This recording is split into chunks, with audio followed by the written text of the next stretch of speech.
Fala clubista, bora falar de futebol? Então, depois de uma terça-feira histórica, né, que o Palmeiras literalmente fez história, tá para uma das semifinais mais marcantes aí da história do futebol brasileiro, né, um confronto de dois gigantes. O Galo muito embalado pelos investimentos que fez esse ano com parceria da MRV, e o Palmeiras que já vem numa construção ali, começou em 2015 mais ou menos, né? Então é um jogo ali que tinha favorito, toda a mídia especializada, até outros jogadores, e todo mundo basicamente que a gente conversava colocava o Galo como favorito. Mas acho que isso deveria ter sido pensado melhor a partir do momento que o Palmeiras conseguiu o 0 a 0 dentro de casa. A gente sabe que 0 a 0 dentro de casa, quando tem gol qualificado, significa que o empate com gols é do adversário. E mesmo que de fato o Galo tenha um time mais forte, tem mesmo, o Palmeiras conseguiu se valer do espírito de Libertadores que conseguiu construir nesses últimos anos, da disciplina técnica e tática, da entrega dos jogadores. E principalmente eu coloco muito desse mérito aí na mão do Abel, que conseguiu montar uma estratégia que foi duramente atacada no primeiro jogo. Basicamente ele foi lá para terminar no 0 a 0. Se conseguisse um gol no contra-ataque era esse o objetivo, mas o principal deles era não tomar gol e ele conseguiu. Claro que tivemos ali, contamos com o gol perdido do Hulk, o pênalti, mais um milagre ali dos muitos que o Palmeiras vive na Libertadores. Mas o Abel teve uma estratégia fantástica, principalmente pensando no momento quando o Palmeiras tomou o primeiro gol. O Palmeiras tomou um gol e aí qualquer outro treinador, né, no momento de até desespero, desmontaria o esquema que naquele momento era três zagueiros e colocaria um atacante, etc.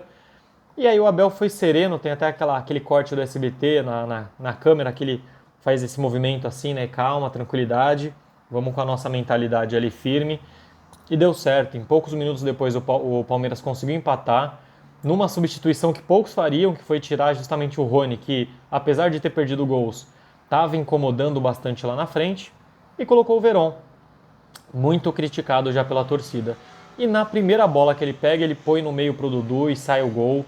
E aí a gente pensa, se ele tivesse mudado o esquema, muito provavelmente o Palmeiras sofreria demais para segurar esse resultado, já que teria se exposto, teria colocado três atacantes. Então o Abel foi muito bem nessa. O Palmeiras fez história, o Palmeiras construiu um resultado que 99% da mídia especializada colocava que era impossível. E falando nisso, quarta-feira já saiu o nosso próximo adversário, depois de uma vitória óbvia, né, sobre o Barcelona. Flamengo de 2 a 0 na ida, 2 a 0 na volta. Vai fazer a final. E aí eu acho que essa vai ser uma das finais, se não a maior. Talvez não a maior, porque tivemos Boca e River em 2018, mas entre as top 3, top 5 maiores finais da história da Libertadores. Um confronto que muitos falam que é a espanholização do futebol brasileiro, né? Que é basicamente ali o Palmeiras e o Flamengo, que dos últimos dos últimos 5 brasileiros, 4 ficaram entre eles. Quando a gente fala da Libertadores, 2018 Palmeiras semifinalista, 19 Flamengo campeão, 20 Palmeiras campeão e 21 os dois finalistas. Então tem sido as maiores potências do futebol brasileiro já há alguns anos, 2015, 16 para cá. O Galo veio forte, mas foi um investimento que começou forte ano passado para esse ano.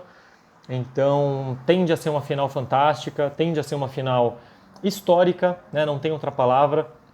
E aí a única coisa importante que todo palmeirense já começou a perceber que é toda aquela mídia, né? Toda aquela alfinetada pro Abel que passou do ponto. É claro que o Abel tem sido criticado desde o momento que ele falou que viria. Né? As pessoas nem conheciam ele já era vítima da mídia. Mas agora passou um pouco do ponto. Pessoas atacando ele pela nacionalidade, pela forma que ele se comporta, atacando a pessoa e não o trabalho. Passou do ponto. E eu acho que a tendência é que passe até mais. Eu acho que nós teremos 2 meses praticamente ali até a final, é no final de novembro. Então vão pegar pesado, muita coisa vai acontecer. Já começaram a falar que ele não fica para o final do ano. Já começaram a falar numa tradução errada que o Felipe Melo disse que sonha em jogar no Boca, sendo que ele só falou que a torcida dos caras era muito, ele admirava. Então serão 2 meses que farão de tudo para desestabilizar o elenco do Palmeiras. Mas a torcida percebeu e o elenco percebeu.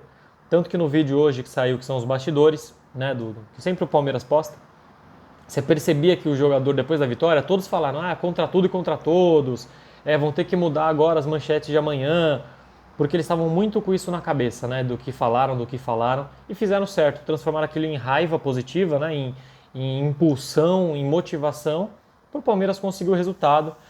Então, 2 meses, eu acho que vão jogar sujo contra o Palmeiras, muito provavelmente, especificamente contra o Abel, contra alguns jogadores, vão tentar desestabilizar da forma que for possível, menosprezar, já menosprezaram, e assim, não devolvendo o menosprezo, mas o Palmeiras tem uma tradição muito maior na Libertadores, é o time mais tradicional da Libertadores. Você vai falar, não, mas Santos, Grêmio e São Paulo têm mais títulos.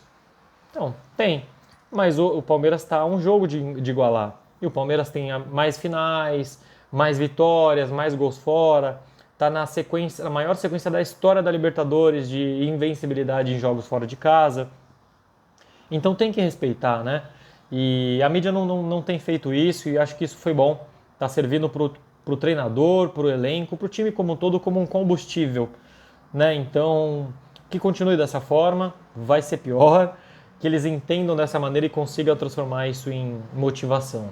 O elenco aparenta estar muito fechado, está muito focado nisso, né? É importante manter a pegada no brasileiro, primeiro, para a gente conseguir manter, né, na zona de classificação, mas também para pegar ritmo de jogo e pegar alguns outros jogadores que estão começando agora, tipo o Jorge, o próprio Piquerez, que foi muito bem, está cada vez mais no ritmo de jogo e consigam melhores resultados. Talvez colocar o menino um pouco mais para jogar, porque o Marcos Rocha, ele, se não me engano, ele está suspenso para a final, então é o menino que vai jogar, não tem jeito. Ou até, se fosse possível, eu não sei como é que tem a regulação, o regulamento aí da competição permite, contratações pontuais seriam fantásticas, e aí é chover no molhado quando a gente fala de atacante, e é chover no molhado quando a gente fala de lateral direito, mas se fosse possível, se for possível, seria fantástico. Assim como um zagueiro para ajudar o Gomes, que o Luan é duro, a gente já sabe, já falamos 1000 vezes disso, mas no próprio jogo, por um milagre feito pelo Everton, o Palmeiras não perdeu, não tomou um gol numa rateada ali do Luan. Então, mas agora não é momento disso. Agora é a torcida entender que o Abel fala do todos somos um é a maior verdade que existe. Torcida fechada com o elenco, fechado com o treinador, numa atmosfera nossa, num ritmo só nosso, que o desafio é grande, o desafio é bem grande. Eu entendo hoje, assim como quando chegar nos quatro, Barcelona, Palmeiras, Flamengo e Galo, o Palmeiras era o terceiro nesse ranking, aí você escolhe se era Galo ou Flamengo o primeiro. Eu entendo que o favoritismo é do Flamengo, que individualmente tem peças melhores, que tem os jogadores que podem fazer a diferença e que já estão há bastante tempo jogando juntos. A diferença do Palmeiras é uma só: camisa, mais uma, e espírito. O Palmeiras entendeu, voltou às suas origens, né, copeiras, né? O Palmeiras sempre foi um time muito copeiro. Você pensa, não, pô, mas tem 2 Libertadores e 4 Copas do Brasil. Beleza, mas dos 10 brasileiros, 6, 7, 8 deles foram conquistados no modelo de mata-mata, né? Pontos corridos foi relativamente recente. Então, o Palmeiras tem um histórico copeiro muito forte. E isso tem sido resgatado. Você percebe até jogadores mais limitados, como o próprio Marcos Rocha, que eu mencionei, que falhou inclusive no gol, mas numa entrega absurda. No próprio lance do gol do Dudu, o Verón recebe na esquerda, avança, dribla o Natan, e quando ele cruza, se o Dudu não chega na bola, o Marcos Rocha estava lá para fazer o gol. Né? E poderia perder? Poderia, mas ele estava debaixo da trave. Então, assim, os jogadores entenderam que é Palmeiras, entenderam que precisam entregar para conseguir o resultado e sentir o gosto da vitória, né? Tem um momento que você aprende como é ganhar, então você quer, você sabe que é possível, você vai buscar. Então, muito difícil prever o que vai acontecer daqui a 2 meses, afinal são 2 meses, tudo pode acontecer, mas o favoritismo eu entendo que é do Flamengo, mas o Palmeiras tem esse trunfo.